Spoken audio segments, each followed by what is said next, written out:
Hey guys, welcome back to Total Tactics FPL. It's Fran here and I'm back with my blank game week 3 hit sort of draft video for you guys. For those players who probably have around 6 to 5 or even less players for this week and would probably be recommended to actually go for a free hit. I think this is a week where realistically if you have 8 players or more, and you can reach there with a free transfer, or maybe you can take a hit to get towards 8/9, then you could probably avoid the free hit completely. I do think the ceiling is extremely low.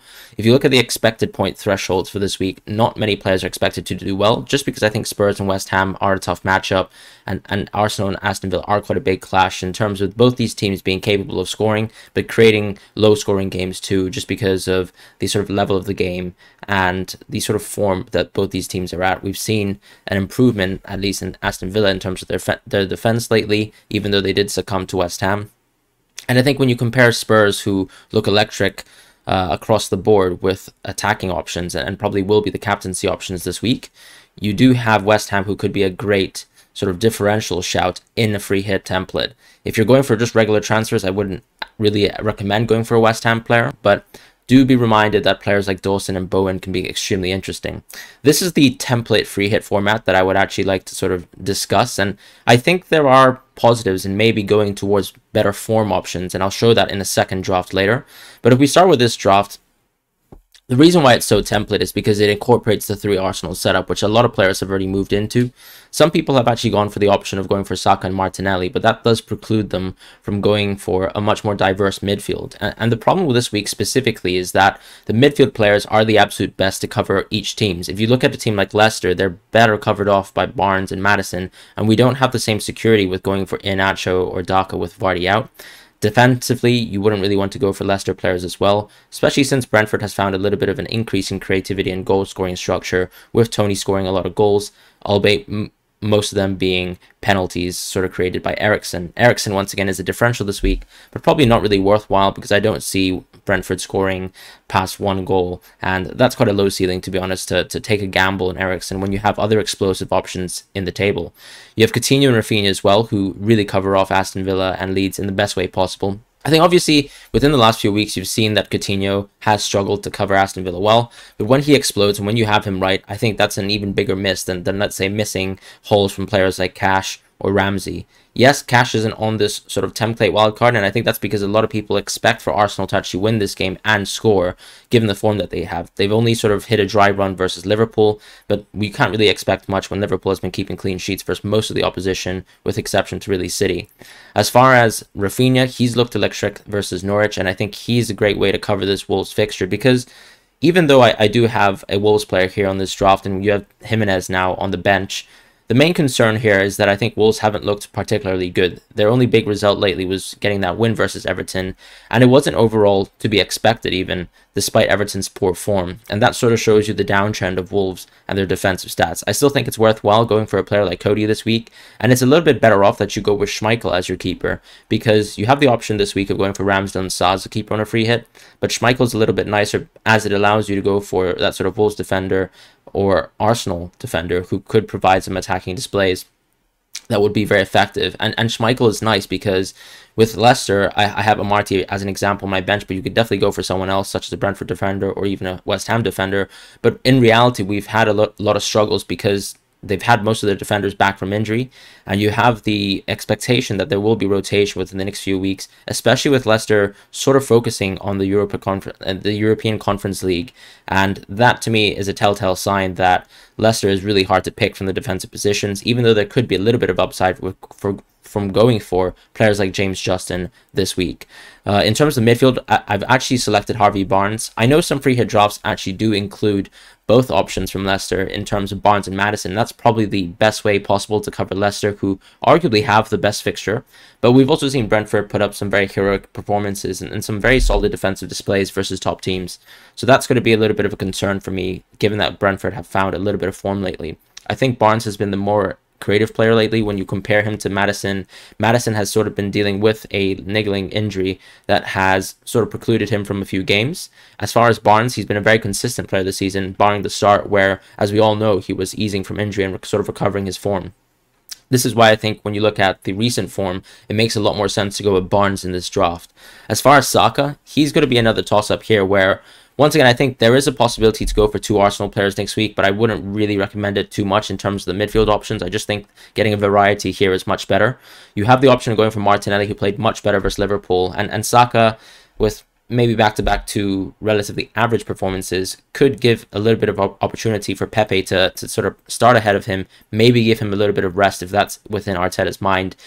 I think Arteta is the type of player who just goes for substitutes when he sees that either of his players are extremely tired or if they're not playing the best of games, and that was sort of the telltale sign with the substitutions in the previous week, and probably why Lacazette could be another option that you think about. But as I said, Lacazette's nice because he covers Arsenal in a way where you get to keep more midfielders, and that's probably the best way possible to move forwards. Jimenez is going to be that weird option on the bench where I think he arguably might be a little bit more in form, and we've still seen this Leeds defense be extremely poor. For example, we still saw Norwich score versus them, and they've had a successive run of poor results. Obviously, with the change in manager, a lot of things are in play, and Jesse Marsch still needs a little bit of time to sort of acclimatize and sort of develop his tactical structure and set up his philosophy. So that is another question to make. I think Jimenez, too, isn't the most explosive of players, so once again, the ceiling with him is extremely low.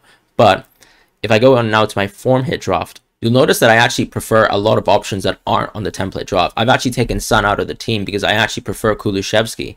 Kulusevski, for me, has played much better than Son in recent weeks, and he's gotten a lot more minutes than we would have ever expected, I think, from Conte. The key thing here is that his fitness has been on par, and he's been playing 90 minutes for a lot of games with the full faith of Conte under him. He's provided a lot of creative assists, and I think in terms of comparing him to Son, you'll also see that the underlying numbers actually are starting to favor Kulusevski on a per 90-minute basis, and given that their minutes are probably roughly the same, we've seen Son, for example, substituted off before 90 minutes, which was never actually seen before with other managers such as Jose Mourinho, who always elected to keep him on unless they sort of blew teams away, and that's sort of the big sign for me here with Kulusevski being an option. I think he might actually be better than Son on a free hit. You could obviously opt to go for both Kulusevski and Son on a free hit. Maybe take Reguilon out of your defense and maybe drop someone like a Martinelli if you don't have, or you don't fancy Arsenal to do well, or the same with, let's say, Aston Villa offensively versus Arsenal. So you could, let's say, drop Coutinho and then bring back Son. That way, maybe bring in Cash if you'd like as a replacement and sort of play musical chairs there. But I really think these are the best form players for now. You have Coutinho, who's an explosive player. Martinelli, who looked very up for the task within the last double game week for Arsenal. Harvey Barnes, who is still the sort of expected goal involvements leader for this Leicester team. Rafinha the same. And Tierney is an interesting one where I think you could maybe swap him with Gabriel as well. Gabriel has been the much more better player when it comes to actually providing hauls in FPL, just because he can actually score consistently and he doesn't have the sort of injury precedent. But Tierney's had a very clean and sort of great sort of run towards the end of the season where he's gotten a lot of games under his belt and not really dealt with many injury issues. So he is a permanent fixture there in this left back position. The one thing I'll say about Tierney is that Arsenal are much more playing around a 4-3-3 structure where he isn't allowed to push forward as much as when he was an interesting option in previous years.